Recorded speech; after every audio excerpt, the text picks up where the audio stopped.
Assalamualaikum warahmatullahi wabarakatuh.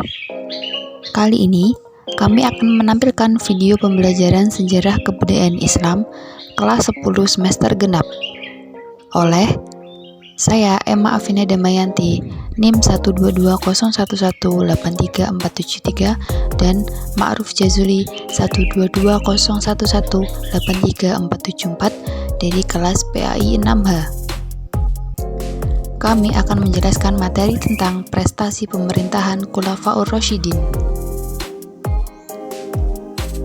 Yang pertama adalah Abu Bakar Asy-Shiddiq.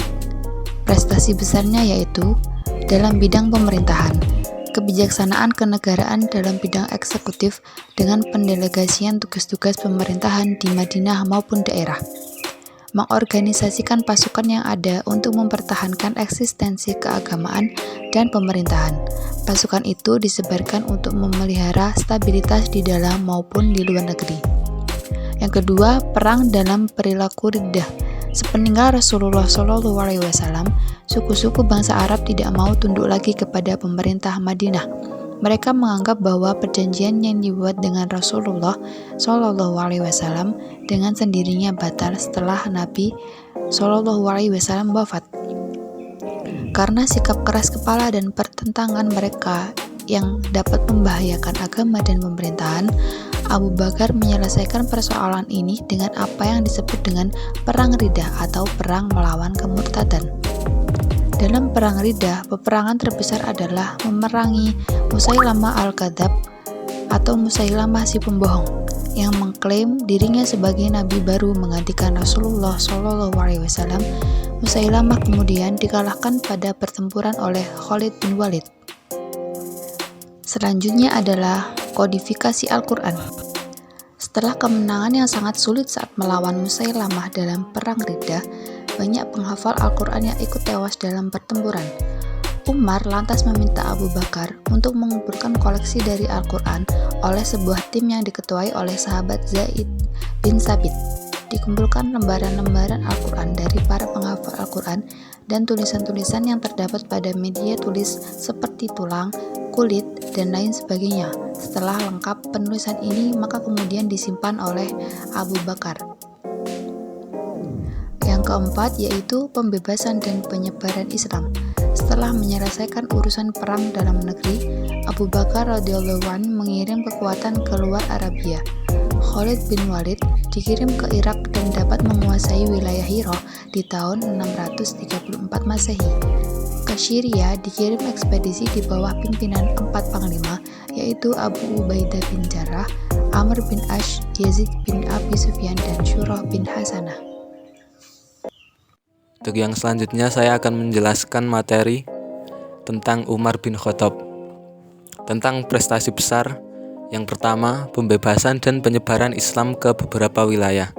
Di zaman Umar bin Khattab, gelombang ekspansi atau perluasan daerah kekuasaan pertama terjadi di ibu kota Syria atau Damaskus yang jatuh pada tahun 635 Masehi dan setahun kemudian setelah tentara Bizantium kalah di pertempuran Yarmuk.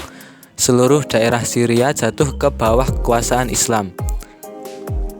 Iskandaria atau Alexandria, ibu kota Mesir, ditaklukkan tahun 641 Masehi.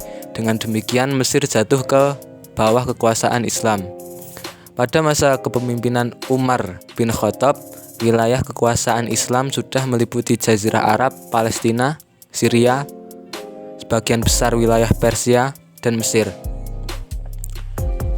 Selanjutnya, untuk perang Yarmuk, pertempuran Yarmuk terjadi di daerah dekat Damaskus. Pertempuran Yarmuk adalah perang antara Muslim Arab dan Kekaisaran Romawi Timur pada tahun 636 Masehi. Pertempuran ini terjadi 4 tahun setelah Rasulullah SAW wafat. Dilanjutkan oleh Khalifah pertama Abu Bakar yang mencoba membawa seluruh bangsa yang bertutur bahasa Arab di bawah kendali Muslim.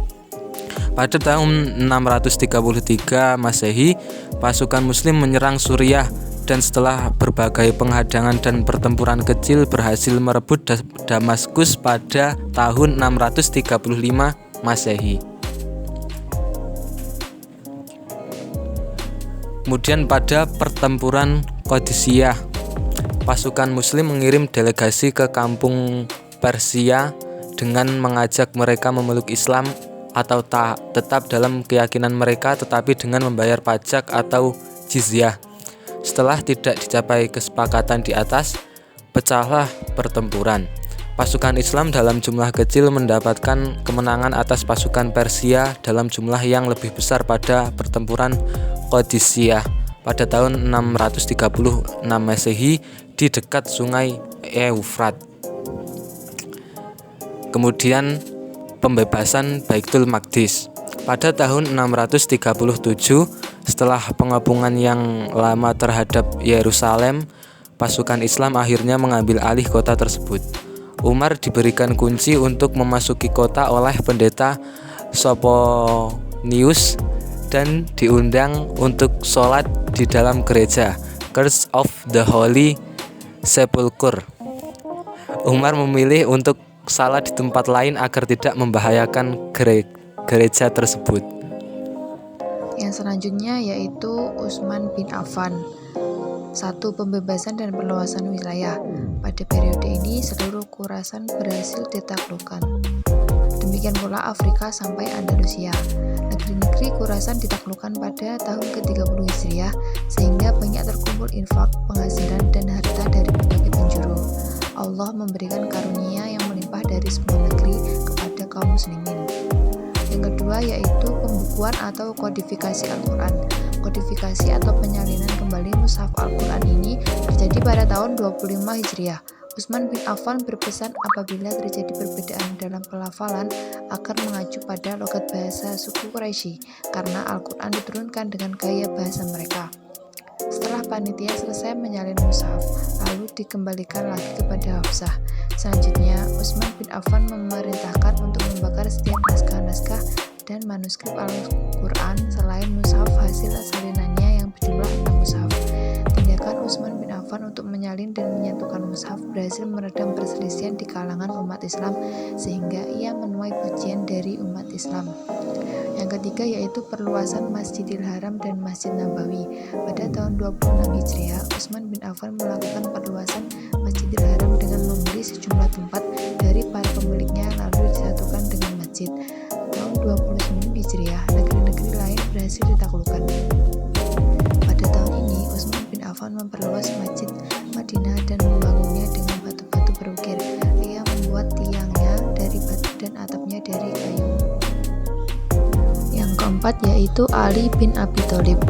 Prestasinya yaitu dalam buku-buku sejarah sangat jarang mencatat penaklukan wilayah-wilayah baru yang dilakukan pada masa Khalifah Ali bin Abi Thalib.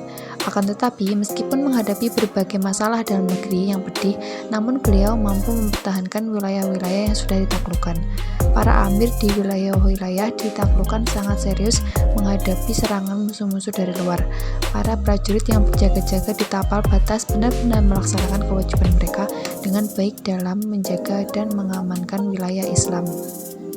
Sekian video pembelajaran dari kami. Apabila ada kesalahan, kami mohon maaf. Wassalamualaikum warahmatullahi wabarakatuh.